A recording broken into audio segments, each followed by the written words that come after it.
يا أيها الذين آمنوا قوا أنفسكم وأهليكم نارا. Bismillahirrahmanirrahim. Alhamdulillahirabbil alamin.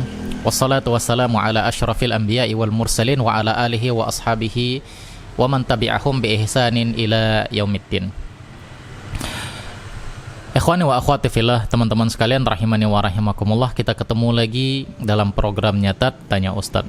Alhamdulillah sudah ada pertanyaan yang masuk dari teman kita yang bernama Rizky yang berdomisili di Aceh. Ya.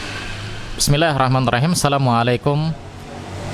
Nama saya Rizky, domisili Aceh. Pertanyaan, boleh tidak melewati di depan orang sholat yang tidak memakai pembatas kalau melewatinya cukup jauh dari orang yang sedang sholat? Syukran. Ya ikhwan fillah rahimani wa rahimakumullah, ini pertanyaan bagus dan ini sering sekali ditanyakan. Ya, boleh tidak kita melewati orang yang sholat? Perlu kita ketahui masalah sutra, ya, meskipun di sini ada khilaf di kalangan para ulama, wallahu taala alam, ya, yang rajih di antara pendapat para ulama itu adalah sutra hukumnya sunnah muakkadah.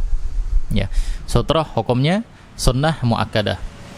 Nabi SAW katakan dalam sebuah hadis yang dikeluarkan oleh Imam Abu Daud dan An-Nasa'i, "Idza shalla ahadukum falyusalli ila sutrah wal yadnu minha." Kalau salah seorang kalian salat, maka salatlah dengan menghadap sutrah dan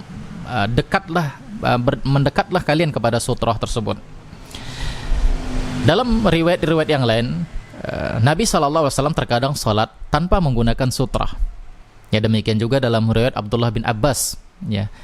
Nabi SAW atau sebagian para sahabat, mereka sholat tidak menggunakan sutrah. Nah, dari sini para ulama mengatakan sutrah bukanlah sesuatu yang wajib, namun hukumnya adalah sunnah muakkadah. Kalau kita menggunakan sutrah, tentu ini lebih afdal.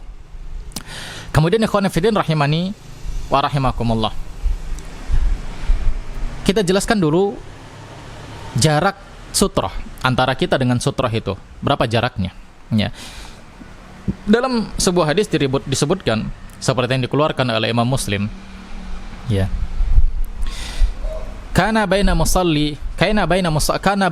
musalla Rasulullah sallallahu alaihi wasallam wa bainal jidar mamarusyat, ya, antara jarak antara Nabi sallallahu alaihi wasallam dengan dinding, ya, di tempat dia salat itu seperti lewatnya kambing. Ya, ini seperti lewatnya kambing, dan ini dalam kondisi sujud. Jadi misalnya ketika seseorang sujud, kepalanya berada di satu tempat, misalnya kepalanya misalnya di sini, maka jarak di antara kepalanya dengan dinding itu seperti kambing yang sedang lewat. Itulah batasan sutrah, ya. Kemudian dalam riwayat yang lain, ya, anna Nabi sallallahu alaihi wasallam fil Ka'bah wa bainahu wa bainal jidar thalathata adru. Ya, ketika Nabi SAW salat di Ka'bah, ya, antara beliau dengan dinding Ka'bah itu jaraknya seperti 3 hasta. Ya, 1 hasta, ya, dari ujung kuku sampai ke siku. Inilah satu hasta. Maka jarak sutrah itu adalah 3 hasta. Inilah dia sutrah. Kemudian yang menjadi larangan dari Nabi SAW, tatkala ada orang yang lewat, yang dia lewat itu di dalam sutroh, ya, atau di batasan sutroh tersebut, ini yang dilarang oleh Nabi SAW, ya, sebagaimana yang dikatakan oleh Nabi SAW, "Idza shalla ahadukum ila syai'in yasturuhu minan nas fa arada ahadun an yajtaza baina yadayhi falyadfa'hu."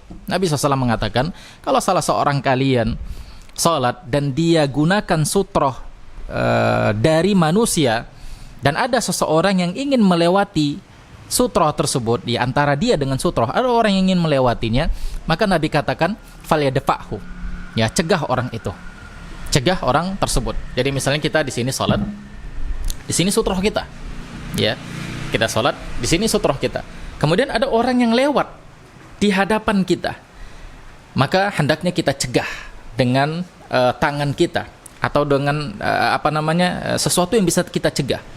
Ya, Inilah dia sutroh. Adapun kalau di luar itu, ya di luar sutroh, kita sudah pancangkan sutroh di sini, kemudian kita sholat, dia berjalan di luar sutroh, bukan antara kita dengan sutroh, maka ini tidak mengapa. Ya, ini tidak mengapa. Nah, demikian juga ikhwan fillah rahimani wa rahimakumullah, kalau seandainya orang itu sholat tidak menggunakan sutroh. Ya, sholat tidak menggunakan sutroh. Kalau dia lewat jauh dari orang yang sholat tersebut, maka ini tidak mengapa. Karena jarak antara sutroh dengan manusia, dengan orang yang sholat itu adalah seperti yang disebutkan oleh Nabi SAW tadi, 3 hasta. Atau seperti kambing yang lewat. Jadi misalnya, kalau kita sholat di sini, terus ada orang yang di ujung sana lewat di hadapannya, ya dia sholat tanpa ada sutroh, maka insya Allah tidak mengapa di sini ikhwan fillah rahimani wa rahimakumullah. Jadi yang dilarang itu adalah yang sholat yang dia lewat di hadapan kita, ya, yang dia lewat di hadapan kita. Maka inilah yang dilarang oleh Nabi SAW. Dan orang yang sholat hendaknya dia berusaha untuk mencegah orang tersebut dari dari dia melewat tempat dia sholat. Jadi ikhwan fillah rahimani wa rahimakumullah, ya sekali lagi tidak mengapa kalau dia melewati orang yang sholat dan jarak dia melewatin dengan orang yang sholat itu cukup jauh, ya melebihi dari 3 hasta, maka insya Allah yang seperti ini tidak mengapa. Adapun kalau dia lewat di hadapan orang yang sholat tersebut, maka inilah yang terlarang. Demikian wallahu ta'ala a'lam.